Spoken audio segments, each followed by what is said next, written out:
All right, welcome back, guys. This is the Jake Ellenbogen channel, and I'm Jake Ellenbogen. Today we are going to be doing our first live video. I'm no longer doing the pre-recorded videos. I don't feel like it is, fully conducive to how I want to do videos. I personally feel like I sound like a robot, and honestly, I just feel like I have more personality when I'm live. So, because of that, we are now doing live videos only. Everything will be posted. If you miss it, don't worry about it. If you're worried that there's no longer going to be short form content, I would just say this. With this preview, it might be longer than the other previews. But what I would ask you to do is, if you like this, just watch as much as you like. And then when it starts to get out of hand for you and it's not a true video like you love, then just back out. You know, it definitely doesn't hurt me.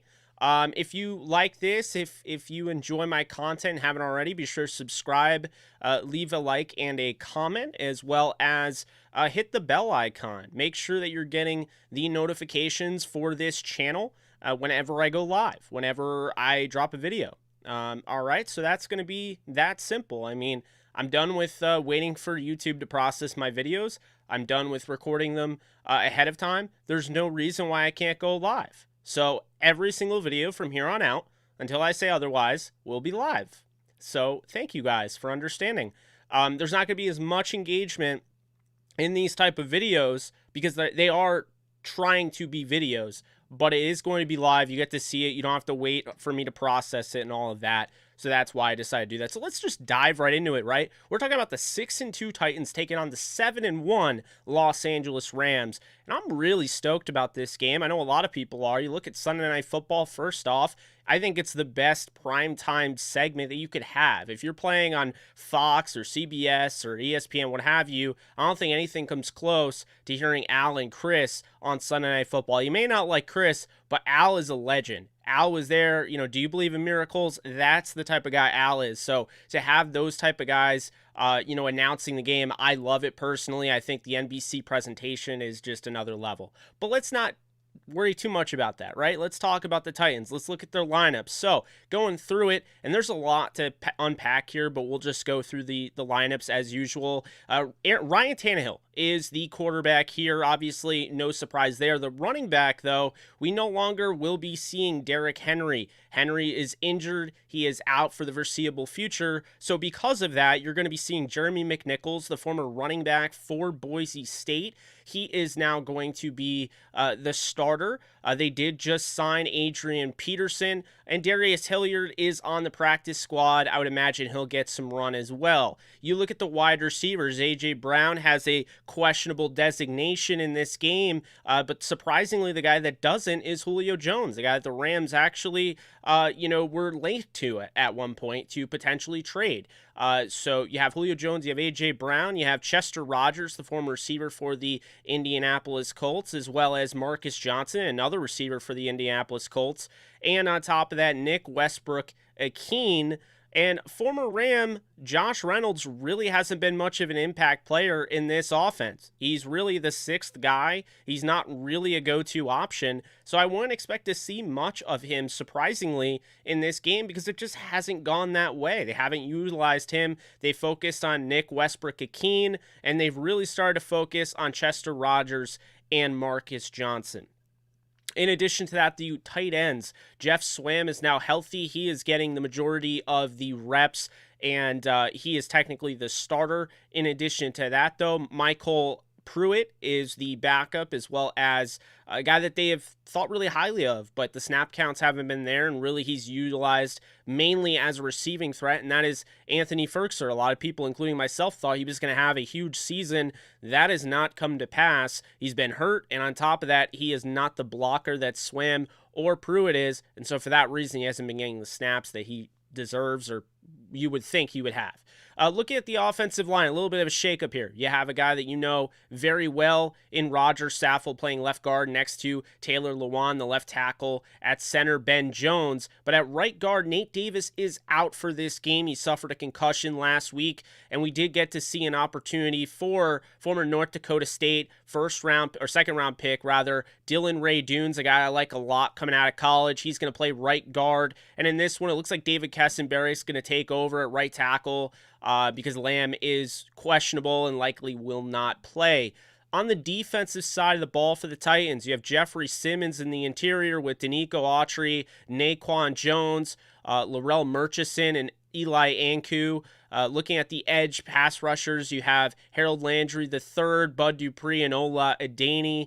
And then at linebacker, David Long Jr., who's been playing 100% of the snaps. He is the guy. And they did bring back Avery Williamson, who originally was great for them, but ended up leaving in free agency to go to the New York Jets and then was presumably traded to the Pittsburgh Steelers. And now here he is back with the Titans. Looking at the cornerbacks, a familiar face here, Janoris Jenkins, former St. Louis Ram, is the starting corner for the Titans, plays the 100% of snaps.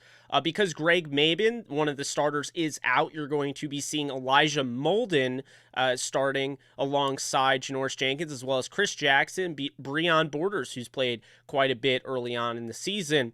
And free safety, Kevin Byard, one of the best safeties in the league. He's become incredibly underrated. He's definitely a name to watch, as well as Amani Hooker and Dane Cruikshank. And that is the lineup there for the Titans, all the players there. So with the injury report, looking about this, you have the Rams injury report. We're starting off. Sebastian Joseph Day is out. Okay, so Sebastian Joseph Day is out. You have Von Miller, you have Jalen Ramsey, you have Robert Woods, and Ernest Jones that are questionable. I expect all of them to play. And when you look over at the Titans, they have Nate Davis, Rashaan Evans, and Greg Mabin out. I do know that Jayon Brown is coming off IR, so there's a good chance that he will play. At the moment, though, those are the lineups. David Long Jr. and Avery Williamson. Likely going to see Jayon Brown. He's a hell of a player in his own right. But then you have, Greg Mabin. Of course, he's out. He's a starter. Rashaan Evans is out, although he's kind of been soured on by the fan base of the Titans. In addition to that, Lawan, Rice, Monty Rice, the third-round draft pick, and A.J. Brown are questionable. I expect A.J. Brown to play. Monty Rice, it's a little up in the air, and I expect Taylor Lawan to play. So we go into the key matchups, folks, and gotta mention, Cooper Kupp has a chance to absolutely destroy yet again. He's potentially going to be going up against Elijah Molden, who quite honestly isn't the athlete Cooper Kupp is. And quite honestly, I wasn't super high of him coming out of Washington. I think this is a golden opportunity for Cooper Kupp. I think this is a golden opportunity for the Rams receiving room when you look at just how poor this Titans secondary has been this season. They did just play a great game, 2 weeks ago against the Chiefs. But what it comes down to is really this Rams offense is turning into the best in the league. They're number one in DVOA offensive efficiency. And so because of that, I think this is a horrible matchup for the Titans secondary. But the key matchup I'm looking at, the one that could get brutal, I think it's Cooper Kupp versus Elijah Molden, the rookie versus the guy that's on pace to potentially set records at the receiver position. I'll take Cooper Kupp in that one. In addition to that, you have Ernest Jones, who, yes, he does have an illness. Yes, he is questionable. I expect him to play. He's got a little bit of an interesting matchup with a scat back that's, getting a huge role this weekend, and that is Jeremy McNichols. So Ernest Jones versus Jeremy McNichols. I think that's a big opportunity for Ernest Jones, but I also think it's a big opportunity for McNichols. I understand a lot of people think that Adrian Peterson's going to come in and be the guy, but the fact of the matter is this. There has been a draft pick of Darrington Evans. Evans has been hurt. You've had Darius Hilliard in the, on the practice squad in the building. Nobody has spelled Derrick Henry the way Jeremy McNichols has this season. He's actually having a pretty solid season. They trust him. He is going to be the guy, I would imagine. And so for that reason, I think that's a really interesting matchup between him and Ernest Jones. And then finally, key matchup here, Taylor Lawan versus Von Miller. Yes, I think Von Miller's going to play. I'm not worried about it. And I think Von Miller's going to be playing on that side, with the left tackle. I think they'll keep Leonard Floyd on his side, going up against the right tackle and David Kessenberry. And I can't wait to see Von Miller going up against Taylor Lawan. I think that'll be a good matchup. It's a key matchup in this one. I think Von Miller will win. But that's what I'm looking at for the matchup there. In addition to that, we move on to 3 players to watch, Rams, Titans. We're going to start off with the Titans. The number 1 player to watch right now, in my opinion, is Kevin Byard in the secondary. Look, the secondary is not great. The corners are not great. You have a guy that's really an all-or-nothing type of corner in Janoris Jenkins, although he's kind of calmed down a little bit over the years. But you have a stud an absolute stud in free safety, Kevin Byard. This is somebody that came out of Middle Tennessee State. He's just had a great career and a very underrated career. He can do a little bit of everything. He's got great range. He can make all the hits. He can make all the tackles, what have you. But he's incredibly intelligent. And you've seen Matthew Stafford, albeit he's only thrown 4 interceptions this year, he can get carried away at times, feeling really good, going deep down the field. Maybe he doesn't see Byard. Byard could get a pick in this game. I mean, he's really good, so that's a player to watch out for, Kevin Byard. Another player to watch out for is wide receiver A.J. Brown, who is one of the best receivers when healthy. Problem is, he hasn't really stayed healthy all that much. And so what it comes down to, great route runner, can make plays after the catch. He is great after the catch. And in this bend-don't-break defense, the Rams are going to have a heavy emphasis on making sure they finish the tackle early on because he can make them pay. And of course, if you're running a bend-don't-break defense, it's essentially to limit those explosive plays, to limit the big plays. And when you have a guy like A.J. Brown, he's somebody that can take advantage of that and really make you pay. So they got to make sure they can finish that tackle early on. Same thing goes for Julio Jones and anybody else who's a ball carrier in this one. But lastly here for the Titans, I'm going to say Jeremy McNichols. I'm higher on him than most people are. There's people that aren't even picking him up on the waiver wire because they're like, well, he's going up against the Rams. Look, I think the Rams are going to win this football game, and I love the Rams, and I think their defense is solid, but what it comes down to is this. The bend don't break opens up opportunities for Jeremy McNichols. When you have Von Miller, you have Leonard Floyd, you have Aaron Donald, you have all these guys. You're rushing, Jalen Ramsey or Taylor Rapp. You can rush the passer. When you're doing that, the Titans have to make, adjustments. And so Todd Downing, former Ram in his own right, that, was with the Rams coaching staff as I believe a defensive quality control coach at one point or another. He is the OC. Todd Downing is going to know, okay, we got to change things up. We're going to be able to, we're going to dump this thing off. Do you guys remember in 2018 when the Rams played the Raiders and Derek Carr on Monday Night Football? I think it's going to be kind of like that. I think they're going to have a quick trigger out of Derek Carr. I think they're going to have an opportunity to bounce, just dump it off to a guy like Jeremy McNichols and make him, do some things. And I think that's what they expect. And so he's a player for that reason that I'm watching. So I definitely like him a lot this week. On the Rams side, Von Miller, number 40. First off, once again, going to pay him. I'm going to just throw, congrats or just some appreciation towards Von Miller for going and paying homage to one of the best Rams of all time in Crazy Legs Hirsch, number 40. Getting that blessing, being able to have the jersey that was retired actually wear that. It's going to be really cool. I understand a lot of people think it's an ugly jersey, but I'm watching number 40 this week. I'm sure everyone else is. He's the first one.